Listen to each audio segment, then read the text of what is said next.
Chapitre 10. Anne fait des excuses. Le soir venu, Marilla ne souffla mot à Matthew de toute cette histoire. Cependant, lorsque, le lendemain matin, Anne persista dans son refus, il fallut bien fournir l'explication de son absence à table durant tout le petit déjeuner. Marilla raconta donc toute l'histoire à Matthew, en s'efforçant de rendre évident le comportement inacceptable d'Anne.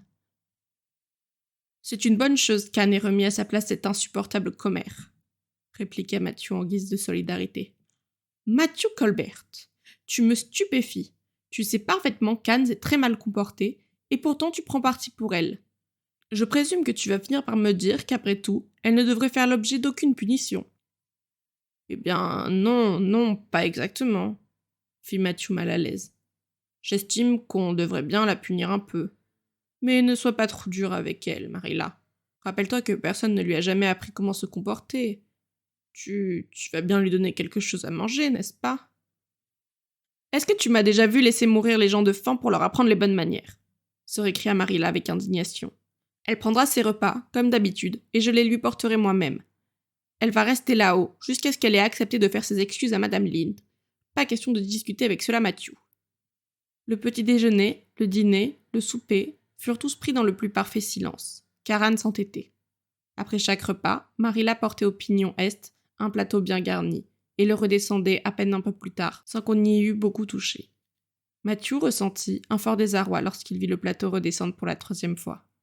Anne avait-elle mangé quelque chose ? Quand Marilla sortit ce soir-là pour amener les vaches du pré d'arrière, Matthew, qui était resté à l'observer faisant semblant de s'occuper près des granges, se glissa dans la maison comme un voleur et monta l'escalier sans faire de bruit. Généralement, Matthew se contentait d'occuper l'espace gravitant entre la cuisine et la petite chambre à coucher où il dormait, de l'autre côté du couloir. De temps en temps, il s'aventurait, non sans gêne, dans le salon ou la salle commune, lorsque le pasteur venait prendre le thé. Mais il n'était jamais monté à l'étage de sa propre demeure depuis le printemps où il avait aidé Marilla à recouvrir de papier peint le mur de la chambre d'amis. Il y avait 4 ans de cela. Il s'avança dans le couloir, à pas furtifs, et resta immobile, quelques instants, devant la porte du pignon est, avant de puiser en lui-même le courage nécessaire pour tapoter la porte du bout des doigts, et l'ouvrir, enfin, pour jeter un coup d'œil. Anne était assise sur la chaise jaune près de la fenêtre, regardant le jardin d'un air maussade. Elle semblait si petite et malheureuse que Matthew en fut profondément remué.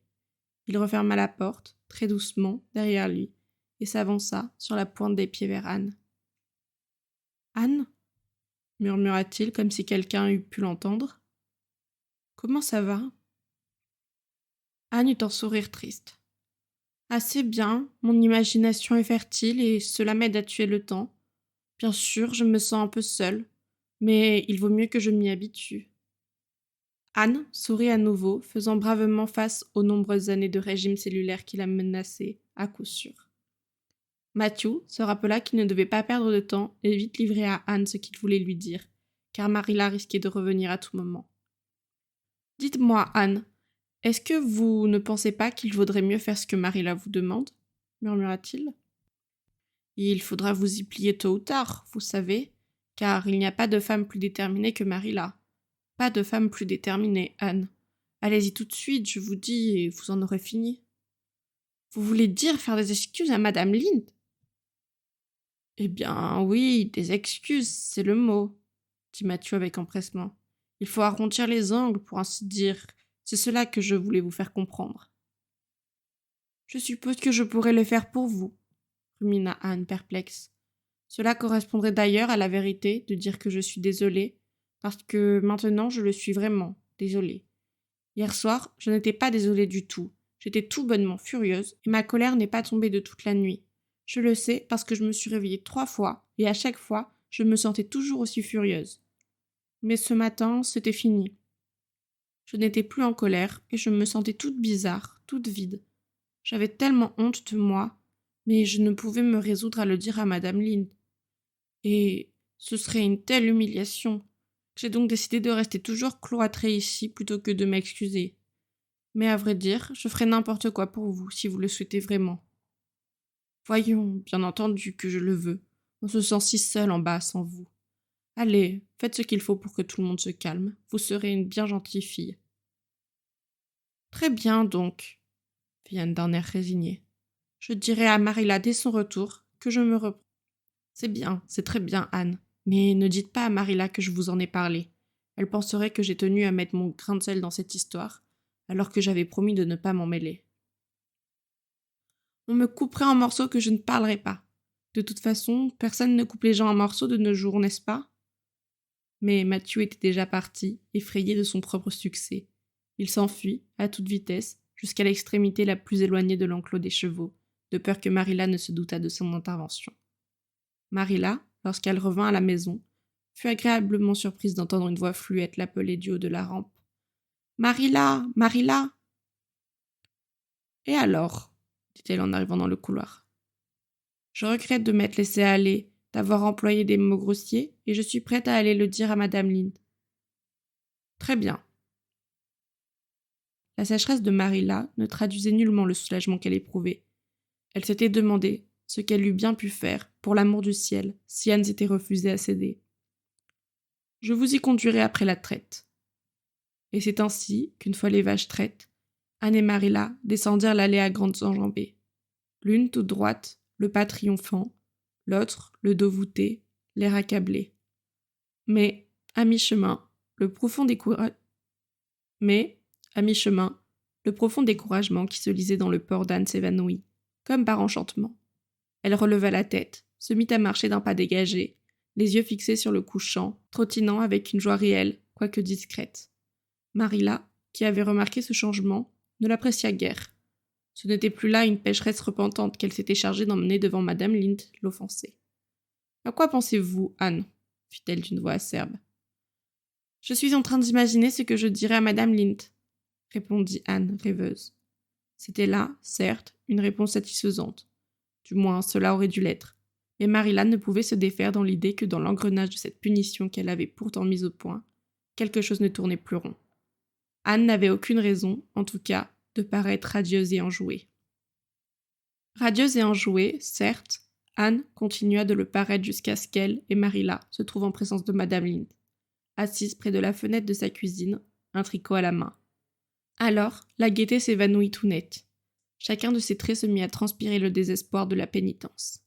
Avant que la moindre parole n'eût été prononcée, Anne était déjà à genoux, devant Madame Rachel, stupéfaite, et lui tendait les mains d'un air misérable. « Oh, Madame Lynde, vous ne pouvez savoir à quel point je suis désolée !»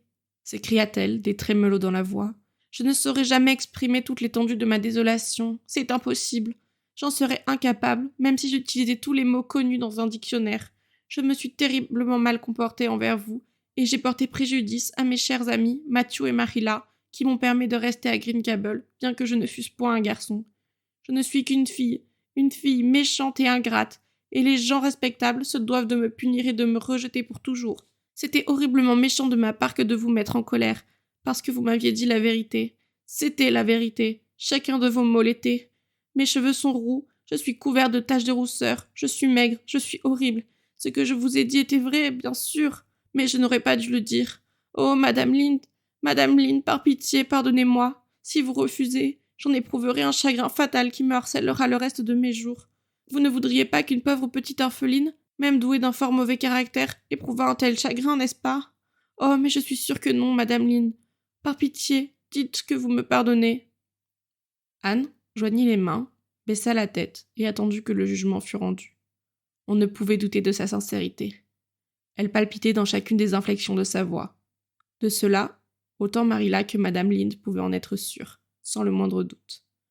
Mais la première avait compris, à sa grande consternation, qu'en réalité, Anne jouissait de se trouver dans cette position humiliante, qu'elle en tirait un grand plaisir. Où était donc passée l'idée d'une saine punition, qu'elle-même, Marilla, s'était targuée de mettre au point? Anne était parvenue à la transformer en un jeu capricieux et bizarre. La brave Madame Lynde, qui ne possédait pas de don intuitif particulier, ne se rendit compte de rien. Elle reconnut simplement qu'Anne avait présenté de fort complètes excuses. Et tout ressentiment s'effaça de son cœur emporté, mais généreux. « Allons, allons, levez-vous, cher enfant, » dit-elle avec entrain. « Bien sûr que je vous pardonne, je pense que j'ai, de toute manière, été un peu trop dure avec vous. Mais j'ai tellement l'habitude de dire tout ce que je pense. Ne m'en veuillez pas, voilà tout. On ne peut pas le nier, vos cheveux sont d'un roux très violent, mais j'ai connu une fille, autrefois. J'allais même à l'école avec elle, en fait, dont les cheveux étaient aussi désastreusement roux que les vôtres à votre âge, et qui, en grandissant, a vu ses cheveux changer en un superbe châtain clair. Je ne serais nullement surpris si les vôtres connaissaient le même sort, croyez-moi. Oh, Madame Lynn, fit Anne en inspirant profondément tout en se relevant. Vous m'insufflez de l'espoir. Je vous considérerai toujours comme ma bienfaitrice. Oh, mais je pourrais tout endurer si seulement je pouvais me persuader que mes cheveux auront une belle couleur châtain quand je serai grande. Ce serait tellement plus facile d'être gentille avec de beaux cheveux châtains, vous ne croyez pas? Et maintenant, est-ce que je pourrais aller dans votre jardin et m'asseoir sur ce banc, sous les pommiers, pendant que vous discutez avec Marilla? On peut imaginer tant de choses quand on est dehors. Mon doux seigneur, mais bien sûr, mon enfant, allez-y, et vous pouvez cueillir un bouquet de ces lys de juin, les blancs là-bas, si vous voulez. Une fois que la porte se fut refermée sur Anne, Madame Lynn se leva brusquement pour allumer une lampe. C'est une bien curieuse gamine. Prenez cette chaise, Marilla. Elle est plus agréable que la vôtre, que je réserve habituellement aux petits garçons qu'on engage. Oui, c'est certainement une étrange gamine, mais après tout, il y a chez elle quelque chose de touchant. Je ne suis plus aussi étonnée que vous et Mathieu ayez décidé de la garder, et n'en suis plus trop désolée pour vous, après tout. Elle pourrait bien tourner comme il faut, qui sait? Bien entendu, il faut avouer qu'elle a une bien étrange façon de s'exprimer, une façon un peu trop, disons, un peu trop vigoureuse, si vous voyez ce que je veux dire. Mais elle va sûrement corriger ce défaut, maintenant qu'elle vit parmi des gens civilisés. Et puis, son caractère est un peu vif, à mon avis. Mais il y a de bons côtés à cela. Un enfant vif de tempérament, qui s'emporte et se calme, ne sera jamais fourbe ni trompeur. Dieu me préserve d'un enfant fourbe. Pour tout vous dire, Marilla, je crois qu'elle ne me déplaît pas. Quand Marilla décida de reprendre la route, Anne émergea du verger rempli des parfums du crépuscule, une gerbe de narcisses blancs dans les bras. « Ne me suis-je pas bien excusée ?» demanda-t-elle fièrement pendant qu'elle descendait l'allée. « J'ai pensé que puisque je devais le faire de toute façon, mieux valait le faire parfaitement. » Pour être parfait, cela l'était, en effet, commenta Marilla, décontenancée. Déconcertée, Marilla s'aperçut que l'évocation de cette scène lui donnait envie de rire. Elle éprouvait également le sentiment curieux qu'il eût fallu réprimander Anne de s'être si bien excusée. Mais n'était-ce pas le comble du ridicule? Elle se mit en paix avec sa conscience, en déclarant d'un air sévère. « J'espère que vous n'aurez plus besoin de présenter des excuses de cette sorte, et qu'à présent, vous saurez modérer vos mouvements d'humeur. Ce ne serait pas si difficile à faire si les gens ne se moquaient pas de mon apparence, fit Anne en soupirant. Je ne me fâche pas pour le reste, mais je suis tellement exaspérée d'entendre des gens se moquer de mes cheveux que, lorsque cela se produit, mon sang ne fait qu'un tour. Est-ce que vous pensez que j'aurai vraiment des beaux cheveux châtains quand je serai grande? Vous devriez vous préoccuper un peu moins de votre apparence, Anne. J'ai bien peur que vous soyez une petite fille très vaniteuse. Comment pourrais-je être vaniteuse alors que je suis consciente de mon apparence médiocre? Protesta Anne. J'aime les jolies choses et je déteste regarder dans un miroir ce qui n'est pas beau. Cela me rend mélancolique. C'est ainsi que je me sens lorsque je regarde une chose laide. Je plains tout ce qui n'a pas la chance d'être beau. La naissance ne fait pas la noblesse, et ce n'est pas sur l'extérieur qu'il faut juger les gens, pontifia Marilla, paraphrasant un proverbe connu. On m'a déjà dit cela auparavant, mais permettez-moi d'émettre des doutes, déclara Anne, sceptique, en enfouissant le nez dans les narcisses. Oh, que ces fleurs sentent bon! C'était très gentil de la part de Madame Lynn de me les donner. Je n'en veux plus à Madame Lynn à présent. Cela procure une délicieuse sensation de s'excuser et d'être pardonné, ne trouvez-vous pas? Les étoiles ne brillent-elles pas de tout leur éclat ce soir? Si vous pouviez demeurer dans une étoile, laquelle choisiriez-vous? Moi j'aimerais bien cette belle grande étoile claire, là-bas, au-dessus de cette colline toute noire. Anne, cessez de dire n'importe quoi, s'emporta Marilla, épuisée, à force d'essayer de suivre les acrobaties de pensée de la petite fille. Anne garda le silence jusqu'à ce qu'elles eussent rejoint leur propre allée. Un petit vent fripon, chargé du parfum épicé des jeunes fougères humides de rosée, les surprit. À une certaine distance, dans l'obscurité, on voyait scintiller une lumière réconfortante à travers les arbres. C'était celle de la cuisine de Green Gables. Anne, soudain, se rapprocha de Marilla, glissant sa main dans la paume rêche de la vieille fille. « C'est tellement beau de rentrer à la maison, lorsque l'on sait qu'on est chez soi, » murmura Anne. « J'aime déjà Green Gables et je n'ai jamais aimé d'autre endroit auparavant. Nulle part ailleurs, je ne me sentais chez moi. Oh Marilla, je suis si heureuse. Je pourrais me mettre à prier ici, tout de suite, cela irait tout seul. À cause de cette main, si petite, qui touchait la sienne, Marilla sentit monter dans son cœur quelque chose de chaud et d'agréable. Un élan, peut-être, de cette maternité qu'elle n'avait jamais connue. C'était si inhabituel, si doux, qu'elle en fut profondément troublée. Elle s'empressa donc de retrouver ses esprits en énonçant quelques morales sentencieuses. Si vous êtes une bonne petite fille, vous serez toujours heureuse, Anne, et vous ne devriez jamais trouver cela difficile de faire votre prière. Faire sa prière n'est pas tout à fait la même chose que prier, observa Anne, absorbée dans ses réflexions. Mais je vais m'imaginer que je suis le vent qui souffle, là-haut, dans le faîte des arbres.